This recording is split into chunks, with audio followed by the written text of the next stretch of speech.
बिस्मिल्लाहिर्रहमानिर्रहीम जी। मैं अली अवैस बांट बिल्डिंग न्यू पाकिस्तान से आज हमारे साथ जो है वो काशिफ इकबाल गिल साहब मौजूद हैं दोबारा से, जो जिनकी सिलेक्शन और allocation as a inspector IRS inland and revenue के अंदर हुई 2018 के अंदर। एक्चुअली इनको दोबारा इसलिए हमने जहमत दी काशिफ इकबाल साहब को कि कुछ स्टूडेंट थे जिनको कन्फ्यूजन ये आ रही थी कि जो इंस्पेक्टर एफबीआर का इंटरव्यू है उसके अंदर रेवेन्यू डिपार्टमेंट से रिलेटेड कौन से सवाल पूछे जाएंगे।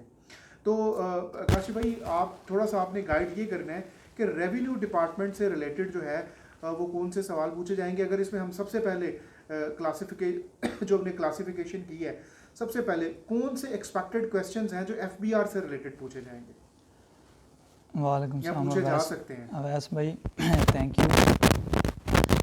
एफबीआर जो है ना वो फेडरल बोर्ड ऑफ रेवेन्यू का मुहफ़्फ़ है, वो आपसे ये भी पूछ सकते हैं। और उसके अलावा मतलब ये किस मिनिस्ट्री के अंडर आता है ये भी आपसे पूछ सकें। मिनिस्ट्री ऑफ फाइनेंस के अंडर आता है। इसका एक मतलब 3 डिवीजन्स होती हैं। एक रेवेन्यू डिवीज़न जो है उसके अंडर आता है। और उसके बाद आपसे ये भी पूछ सकते हैं कि रेवेन्यू डिवीज़न जो है उसका स्पेशल असिस्टेंट या चेयरमैन एफबीआर कौन है। तो चेयरमैन एफबीआर का आपको नॉलेज होना चाहिए। उसके अलावा एफबीआर के विंग्स कितने हैं, जो इसके 11 विंग्स हैं, उन विंग्स के बारे में आपसे पूछा जा सकता है। उसके अलावा इसके मेंबर्स, और इसके अलावा एफबीआर एक्ट कब बना था, और इसकी सेक्शंस कितनी हैं। एफबीआर के मतलब इसके अंदर कौन कौन से डायरेक्ट और इनडायरेक्ट टैक्सेस आते हैं। डायरेक्ट और इनडायरेक्ट टैक्सेस में आपको डिफरेंस पता होना चाहिए। फिर उसके बाद इसका पुराना नाम जैसे सीबीआर था, तो सीबीआर का नाम एफबीआर में कब कन्वर्ट हुआ, और मतलब इस ये डिफरेंट पीरियड्स में किन किन मिनिस्ट्रीज, ये सारा का सारा आपको नॉलेज है। अगर आप एफबीआर की वेबसाइट पे जाएं तो उधर आपको एफबीआर से रेलिवेंट इंट्रोडक्शन और उसके उधर से पता चल जाए। आपको एफबीआर के स्ट्रक्चर का पता होना चाहिए, एफबीआर के फंक्शंस क्या हैं, और एफबीआर की मुल्क में इम्पोर्टेंस क्या है। तो ये वाली चीज़ें जो है ना आपको एफबीआर से रेलिवेंट मतलब पता होनी चाहिए। फिर उसके अलावा एफबीआर की आगे डिवीज़न जो है या इसके आरटीओज़ एलटीओज़ उनके बारे में पता है। आरटीओ का इंचार्ज मतलब चीफ कमिश्नर के बारे में आपको नॉलेज होना चाहिए। डेजिग्नेशन उनके स्केल क्या हैं। चीफ कमिश्नर से नीचे जो जोन होता है, जोन के अंडर जो है उसका हेड जो एक कमिश्नर होता है, आपको इस चीज़ का पता होना चाहिए। आपके जो मुतलका रेलिवेंट आपका जो आरटीओ बनता है उस आरटीओ का नाम क्या है, उधर ऑफिसर कौन से बैठे हुए हैं, वो भी थोड़ा सा आप मतलब अगर आप डीपली जाना चाहें तो आप वो भी देख सकते हैं। क्योंकि वो जो उधर इंटरव्यू लेने वाले हैं उधर एक बंदा जो होगा वो आपके डिपार्टमेंट का भी होगा, और डिपार्टमेंट के बंदे एक दूसरे को जानते होते हैं। उनको अगर आप कोई भी बात करेंगे तो उनको पता चल जाएगा, वो आपको बता देंगे कि मतलब जैसे मैं पीएमएस का इंटरव्यू देने के गया तो पीएमएस के इंटरव्यू के दरमियान उसने मुझसे जो मेंबर था उसने पूछा कि वो जो एफबीआर की मतलब अपने गुजरात डिस्ट्रिक्ट के हवाले से हमें कुछ बताएं। जब मैंने उनको प्रॉब्लम बताई और सारा एक स्ट्रक्चर जो इधर चल रहा है वो बताया, तो उनने मुझे पूछा कि वो जो आपके ऑफिसर फ़लाँ नाम के बंदे बैठे हुए हैं तो उनसे आप शेयर करें। तो मतलब ये है कि बताने का मतलब ये है कि उनको पता होता है कि उधर कौन कौन से, वो सारे एक ही स्केल में या आगे पीछे उनके थोड़ा सा मतलब बैच का फ़र्क होता है, तो वो एक दूसरे को जानते होते हैं। तो आपको इसका भी थोड़ा बहुत नॉलेज होना चाहिए। ठीक है काशिफ भाई, इसके अलावा जो इनकम टैक्स ऑर्डिनेंस है उससे रिलेटेड एक्सपेक्टेड कौन से सवाल है जो पूछे जा सकते हैं। अच्छा, पिछले में मैं थोड़ा सा ऐड कर दूं कि आपका जो मेन जो है ना वो उन्होंने फोकस आपके बजट पे भी हो सकता है। जो हर साल एक बजट होता है ना, आपको जो करंट ईयर का बजट है उसके बारे में नॉलेज होना चाहिए कि मतलब कितने का बजट पेश हुआ, रेवेन्यू कितना कलेक्ट हुआ, हमारे एक्सपेंडिचर कितनी है, कलेक्शन कितनी है, फिर उसके बाद डेवलपमेंट में कितना खर्च हुआ। दूसरे मतलब वो सारी जो डिवीज़न है ना बजट की उसका पता होना। जीडीपी रेशो क्या है, एफबीआर का मतलब कलेक्शन की रेशो जो है ना वो क्या है। मतलब डिफरेंट जो फाइनेंस या इकोनॉमिक से रेलिवेंट जो मतलब हमारी इकानमी से रेलिवेंट इंपॉर्टेंट क्वेश्चन है ना वो आपको आने चाहिए। बाकी जो बात है मेन पोर्शन जो है ना एफबीआर का वो इनकम टैक्स ही है।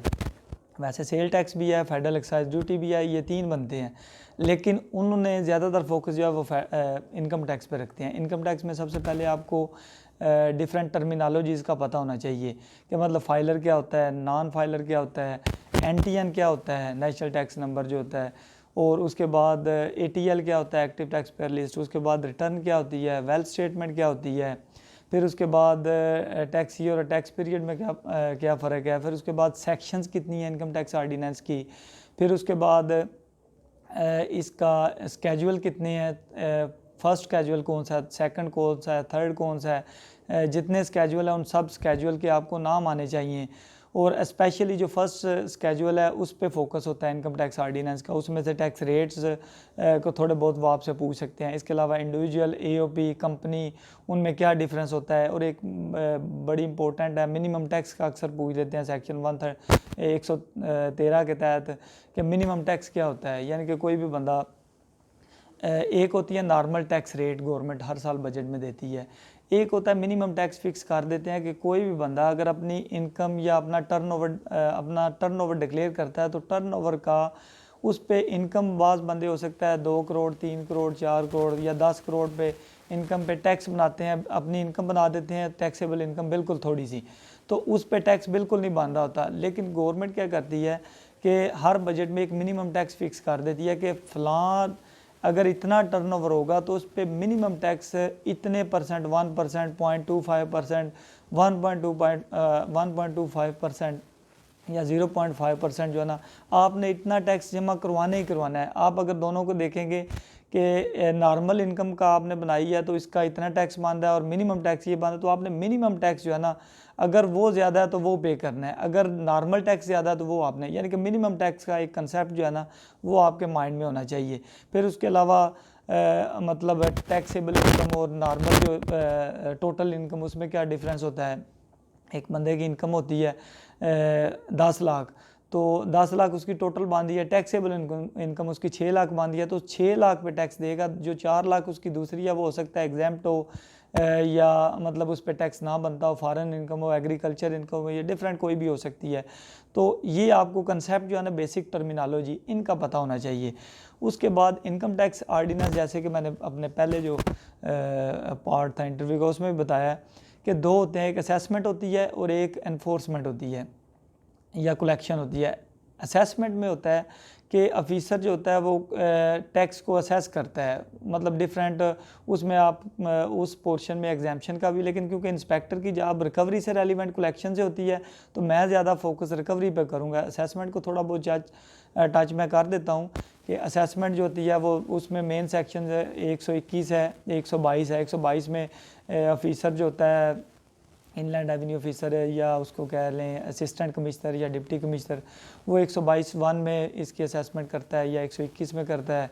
जो ऊपर एडिशनल कमिश्नर या कमिश्नर होता है वो 122(5) में मतलब इसकी असेसमेंट, जो भी उसने अगर वो असेसिंग अफसर का कोई आर्डर है उसको अमेंड करना हो तो वो 122(5) में या 122A में उसको अमेंड किया जा सकता है, कमिश्नर 122A में कर सकता है। तो ये डिफरेंट आपको असेसमेंट का नॉलेज होना चाहिए। लेकिन इंस्पेक्टर की कोई जॉब रिकवरी है तो हमें ज़्यादा फोकस रिकवरी पे करना होगा, और इंस्पेक्टर को अगर रिकवरी का नहीं पता तो मैं समझता हूँ उसको मतलब इंस्पेक्टर की जॉब के लिए फ़िट नहीं समझा जाएगा। तो इसके लिए सेक्शन 137 से स्टार्ट होती हैं। 137 होती है डिमांड नोटिस से रेलिवेंट के, जब भी कोई भी बंदा कोई भी असेसिंग ऑफिसर असेसमेंट करता है तो उसके साथ असेसमेंट आर्डर के साथ एक डिमांड नोटिस इशू किया जाता है, वो 137 के तहत किया जाता है। डिमांड नोटिस का मतलब ये है कि बंदे से डिमांड की जाती है कि ये तुम्हारा टैक्स बनता है, ये गवर्नमेंट को जमा करवाओ। उसका टाइम पीरियड उसमें लिखा हुआ है वो दिया जाता है, वो टाइम पीरियड का आपको पता होना चाहिए। उसके बाद फिर इंस्पेक्टर ने जो फर्स्ट नोटिस इशू होता है रिकवरी में, वो होता है 138 का। 138 में उस बंदे से टाइम दे के 14 दिन का या जितना भी ज़्यादा भी दिया जा सकता है, तो उससे डिमांड की जाती है कि इतनी आपकी रिकवरी बनती है, उसको जमा करवाओ। उसके बाद अगर वो जमा नहीं करवाता तो डिफरेंट मूड्स होते हैं जो उसमें लिख दिए जाते हैं, उससे हम मतलब उसके अगर डिफरेंट बैंक से इंफॉर्मेशन कलेक्ट करके उसके बैंक अकाउंट को अटैच किया जा सकता है। उसकी अगर किसी भी बंदे के पास उसके पैसे पड़े हुए हैं तो 140 के तहत, सेक्शन 140 के तहत उससे उसको लेटर लिख के उससे पैसे हम रिकवर कर सकते हैं कि इस बंदे के इतने पैसे तुम्हारे पास पड़े हुए हैं, हमारे पास इतने वाजिबात हैं, तो ये हमें वापस तुम हमें दोगे। या एक बंदा अगर उस पर रेंट पे अगर मिसाल के तौर पे एक बंदे ने अपनी बिल्डिंग रेंट पे चढ़ाई हो, हम उसको लेटर लिखेंगे कि इसकी इतनी रिकवरी पेंडिंग है, तो जो रेंट तुम इसको दे रहे हो वो हमें दोगे। इसी तरह उसके बिज़नेस पे एम्बार्गो लगा सकते हैं, उसके बिज़नेस को सील हम कर सकते हैं कि जब तक कि तुम पैसे नहीं हमें दोगे तो हम तुम्हारा बिज़नेस क्लोज़ होगा। या फिर हम उधर ऊपर हम मतलब एक ऑफिसर बिठा देंगे कि जब तक तुम्हारे पैसे जो है ना वो रिकवर नहीं हो जाते, तब तक जितनी सेल होगी जो उसके पैसे आएंगे वो हम एक मतलब उससे लेते जाएंगे जब तक कि हमारी रिकवरी ना हो जाए। ये डिफरेंट मूड्स हैं। इसके अलावा हम अगर 138A के तहत हम डिप्टी कमिश्नर जो होता है रेवेन्यू का, उसको भी रिक्वेस्ट कर सकते हैं कि इस बंदे की इतनी रिकवरी रहती है तो आप हमें इसे रिकवर करके दें। तो ये डिफरेंट मूड्स हैं जिसका इंस्पेक्टर को पता होना चाहिए। 137 से स्टार्ट होती हैं, 138, 139, 140 है, 141, 2, 3 इस तरह चलती जाती हैं। ये सारी सेक्शन का आपको पता होना चाहिए। अगर इन सेक्शन का आपको पता नहीं है तो वो आपको किसी भी जगह पे मतलब फंसा सकते हैं इस चीज़ में। उसके अलावा बाकी जो इनकम टैक्स है, इनकम टैक्स में डिफरेंट सेक्शंस हैं जिसमें आप मतलब आपको हेड्स ऑफ इनकम का पता होना चाहिए कि 5 डिफरेंट हेड्स ऑफ इनकम होते हैं, जिसमें पहला सैलरी है, बिज़नेस है, प्रॉपर्टी है, उसके अलावा कैपिटल गेन है और उसके अलावा इनकम फ्रॉम अदर सोर्सेज है। ये 5 हेड्स हैं जिनका आपको पता होना चाहिए, इनकी सेक्शन कौन कौन सी हैं और इनमें कौन कौन सी चीज़ें जो है ना वो इनसे एग्जेम्प्ट हैं, कौन कौन सी टैक्सेबल हैं और कौन कौन सी जो है ना उन पर टैक्स नहीं होता। इसके अलावा एग्जाम्पशन का सेक्शन है जिसमें एग्रीकल्चर इनकम एग्जाम्प्ट है। वो आपसे पूछ सकते हैं कि एग्रीकल्चर इनकम जो है अगर कोई बंदा ले रहा तो वो टैक्सेबल है या नहीं टैक्सेबल। इसके अलावा फ़ॉरेन इनकम है वो एग्जाम्प्ट होती है। उसके अलावा फ़ॉरेन डिप्लोमेट्स और फ़ॉरेन गवर्नमेंट ऑफिशियल्स हैं उनकी होती है। प्रेसिडेंट्स की तरफ से अगर आपको कोई अवार्ड मिलता है वो होता है, वो भी एग्जाम्प्ट होता है। स्कॉलरशिप्स होती हैं। इस तरह डिफरेंट मतलब एग्जाम्पशन का एक चैप्टर है जिसको आप एक दफ़ा हल्का हल्का रिवाइज़ कर लें ताकि आपको मतलब इस पे बेसिक नॉलेज उनको चाहिए। वो डीपली नहीं जाएंगे। डीपली अगर उन्हें चेक करना था, उन्होंने जब एग्ज़ाम लिया था पहले आपका मतलब MCQs टाइप रिटन लिया था, फिर उसके बाद डिस्क्रिप्टिव लिया, तो उन्हें जो चेक करना था वो कर लिया। अभी वो बेसिक चीज़ें आपसे पूछ लेंगे और पूछने का मकसद यही होगा कि आपको ना मतलब अगर क्वेश्चन नहीं आएंगे तो आप अपना कॉन्फिडेंस लूज़ कर जाएं। इसके अलावा लॉस एंड टैक्स क्रेडिट्स का एक चैप्टर है, उसको थोड़ी सी नज़र मार लें, लॉसेस कौन कौन से होते हैं और टैक्स क्रेडिट किधर किधर लो होते हैं। इसके अलावा मोटी मोटी सेक्शन हैं। 170 है रिफ़ंड की, उसके बारे में थोड़ा सा पूछा जा सकता है कि रिफ़ंड कब और किन कंडीशन में दिया जाता है और किस किस बंदे को होता है। 172 होता है। 172 में रिप्रेजेंटेटिव मुकर्रर किया जाता है। अगर एक बंदा नॉन रेजिडेंट है, बैरून मुल्क में रहता है, तो उसका अगर असेसमेंट आपने करनी है तो उसका कोई रिप्रेजेंटेटिव इधर पाकिस्तान में मुकर्रर किया जाएगा, तो उसको नोटिस सर्व करके, क्योंकि वो तो बंदा इधर है ही नहीं, तो 172 और 174 रिकॉर्ड होता है कि मेंटेन हर बंदे ने 174 के तहत अपना रिकॉर्ड मेंटेन करना होता है। 176 सेक्शन है, उसमें राइट टू इन्फॉर्मेशन होता है कि हम जितने भी डिपार्टमेंट्स हैं तमाम डिपार्टमेंट से इंफॉर्मेशन ले सकते हैं। पुलिस है, पुलिस से हम ले सकते हैं कि मतलब आप हमें बताएं कि आपके कितने बंदे फाइलर हैं, नॉन फाइलर हैं, या उसके अलावा जो भी हमें इंफॉर्मेशन चाहिए रेवेन्यू डिपार्टमेंट से ले सकते हैं। उसके अलावा हम TMA से ले सकते हैं, एक्साइज से ले सकते हैं, नादरा से ले सकते हैं। जिस डिपार्टमेंट से हमने इंफॉर्मेशन लेनी हो वो 176 के तहत हम इंफॉर्मेशन कलेक्ट कर सकते हैं। और 177 होता है, फिर उसके बाद सेक्शन है वो ऑडिट का होता है कि फेडरल बोर्ड ऑफ, इसमें 2 पोर्शन होते हैं। एक ये होता है कि federal board of revenue section 214C के तहत थ्रू रैंडम बैलेट जो है ना किसी भी बंदे के केस को जो है ना थ्रू रैंडम बैलेट ऑर्डर में सेलेक्ट करता है और चेक करते हैं कि इस बंदे ने जो वॉलंटरीली अपनी 114 और 116 की रिटर्न वेल्थ स्टेटमेंट जो डिक्लेयर की हुई है क्या वो बिल्कुल ठीक की हुई है। अगर ठीक की है तो मतलब उसकी हमने असेसमेंट करनी होती है। अगर उसमें कोई डिस्क्रिपेंसीज मौजूद हो तो हम उस ऑडिट के ज़रिए उसकी डिस्क्रिपेंसीज का उसको मतलब बाद में नोटिस देते हैं। अगर तो मतलब उसको 121 1D में या मतलब 122 में हम उसकी असेसमेंट वगैरह कर सकते हैं। उसके अलावा अगर कोई भी बंदा रजिस्टर्ड नहीं है तो उसको हमने रजिस्टर्ड करना है, तो 181 में हम उसको उसकी रजिस्ट्रेशन करते हैं। तो इस रजिस्ट्रेशन का सेक्शन बड़ा इंपॉर्टेंट है, क्योंकि इससे BTB जो है ना उसको इंक्रीज़ किया जाता है। उसके अलावा ATL है 181A में, एक्टिव टैक्स पेयर लिस्ट है कि तमाम वो बंदे जो हर साल अपनी return with in due time file करते हैं, तो उनको गवर्नमेंट एक active tax payer list ATL list maintain करती है, उसमें डालती है। उस लिस्ट की जो बंदा उस लिस्ट में होता है उसको सारे बेनिफिट्स होते हैं फाइलर वाले, कि प्रॉपर्टी अगर खरीदता है या कोई गाड़ी खरीदता है या बैंक में कोई उसकी प्रॉफिट लेता है, प्रॉफिट ऑन डेट वगैरह, तो उस पर जो ट्रांजैक्शन जो उस पर टैक्स डिडक्ट होता है तो वो उसका ऑफ होता है, या डिफरेंट रेट्स जो गवर्नमेंट हर साल बजट में करती है, तो उसके मुताबिक वो उसको फाइलर वाले सारे बेनिफिट मिलते हैं। वो सारे एक्टिव टैक्स पेयर लिस्ट बैंकों वाले या दूसरे रेवेन्यू डिपार्टमेंट वो ATL लिस्ट को चेक करते हैं कि इसका बंदे का नाम ATL लिस्ट में है या नहीं है। अगर हो तो उसको फाइलर वाला बेनिफिट दे देते हैं, अगर ना हो तो नॉन फाइलर वाला दे देते हैं। इसके अलावा 181C के तहत किसी भी मतलब एंटीजन जो बंदे का बन जाता है तो उसको बिज़नेस प्रेमिसेस पे डिस्प्ले करना होता है। वो आपसे पूछ सकते हैं कि वो जो डिस्प्ले एंटीजन किया जाता है वो कौन सी सेक्शन के तहत किया जा सकता है। या उसके अलावा 182 में फैंसीज और पेनल्टीज़ हैं, 191 में प्रोसिक्यूशन है, तो प्रोसिक्यूशन के बारे में आपसे पूछा जा सकता है।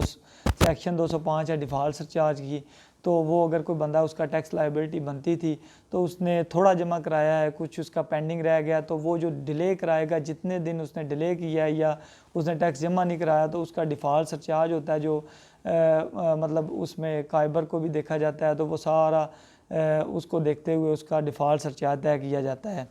तो ये मोटा मोटा इंट्रोडक्शन था। जो ये मोटी मोटी चीज़ें हैं इनको थोड़ा सा आप इतना कर लें कि जो आपको बेसिक इनका नॉलेज हो, तो इनकम टैक्स में ये चीज़ें आपसे पूछी जा सकती हैं। काशिफ भाई, आप ये कह रहे हैं कि ये जो आपने सेक्शंस और चीज़ें की हैं इनकी बेसिक अंडरस्टैंडिंग आपको होनी चाहिए। बेसिक अंडरस्टैंडिंग, क्योंकि डीपली जो है वो उनने ऑलरेडी टेस्ट में पूछा है। ठीक है, आप पहले बता चुके हैं, बिल्कुल।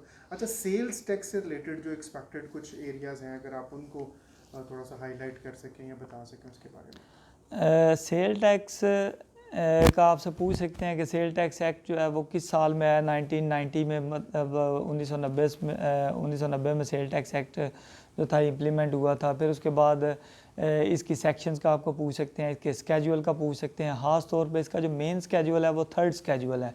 तो थर्ड स्केजुअल जो है ना उस पर आपने फोकस करना है कि थर्ड स्केजुअल में से जो टैक्स रेट जो उन्हें दिए गए हैं उनका आपको पता होना चाहिए। वो आपसे मोटा मोटा ये भी पूछ सकते हैं फ़लाँ चीज़ पे फ़लाँ मतलब नॉर्मल जो स्टैंडर्ड टैक्स रेट है 17%, 18% या डिफरेंट चेंज करते रहते हैं हर साल, तो वो आपको टैक्स रेट का पता होना चाहिए। उस पर फर्दर टैक्स जो 3% होता है उसका एडिशनल टैक्स इस दफ़ा मतलब गवर्नमेंट ने इस दफ़ा या डिफरेंट पीरियड्स में गवर्नमेंट करती रहती है।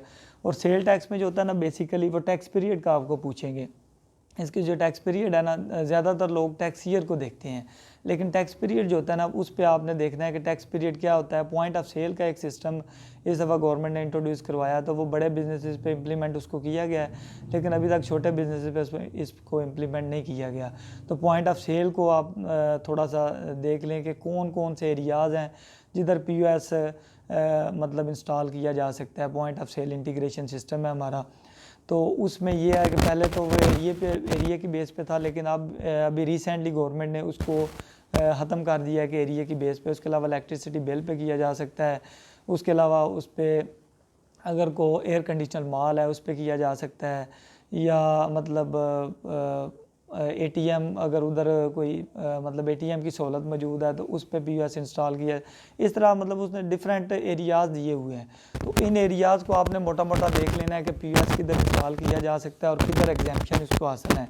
उसके अलावा सेल टैक्स में जो बेसिक जो सेक्शंस है ना वो 3 से लेके 11 तक जो बनती हैं उनको आपने फोकस करना है। और इन 3 से 11 में से ख़ास तौर पे सेक्शन 3 है जो स्कोप ऑफ मतलब टैक्स है, उसमें आपने देखना है। उसमें सेल टैक्स का रेट भी लिखा हुआ है और मतलब किधर किधर जो है इसको टैक्स रेट इंक्रीज़ या कम या ज़्यादा हो रहा है, तो वो सेक्शन 3 को डीपली देख लें। सेक्शन 11 है जिसमें सारी जितनी सेल टैक्स की असेसमेंट है वो सेक्शन 11 में होती है।